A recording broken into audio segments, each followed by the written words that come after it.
Hello, hello, hello. Magandang araw po sa inyong lahat kahit na malakas ang bagyo ngayong oras na to. Inabayo po kasalukuyan tayo ng bagyo pero magluluto tayo ng ulam natin sa tanghalian. Ayan, nagluto ako ng ginataang gulay. Ayan, sarap po yan. Meron po yang kalabasa, mustasa at saka talong. Ayan. Tapos hindi nakasilang na po. Hindi na po natin ipinakita ang simula ng ating pagluluto. At ayan na po.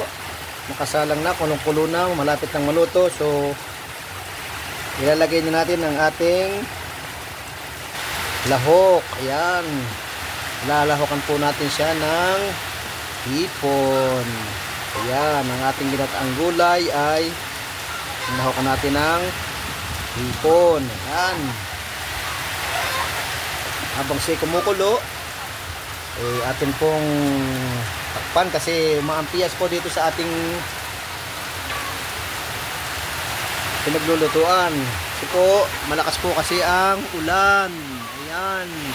Kita niyo po, umuulan po. Malakas masyado ang ulan dito sa amin. Kasalukuyan pong binabayo pa tayo ng bagyo. Ayan. So habang umuulan, magtatanghalian na po tayo dahil malapit na po ang alas 12 oras ng kainan. Ayan po, nagluto tayo ng gulay, ginataang gulay. Yan. Ayan po, oh. Ginataang gulay.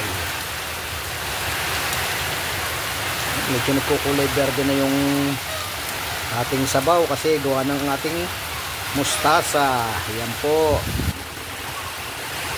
Pakuloy po natin ng konti. Yan. Medyo namula na yung ating hipon. Konting kulo na lang po at atin po siyang hahanguin. Po.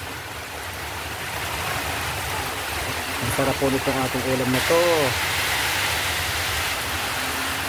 Yan. Pagkatapos po, ay tayo po ay magpiprito ng tilapia. Ayan, pangpotat. Ayan, piprito po natin yan. Sarap yan. Meron din po tayong sinaing na tulingan. Ayan po, masarap pong kamatsya ng ating gulay. Yan, medyo luto na po ang ating ginataan. At atin na pong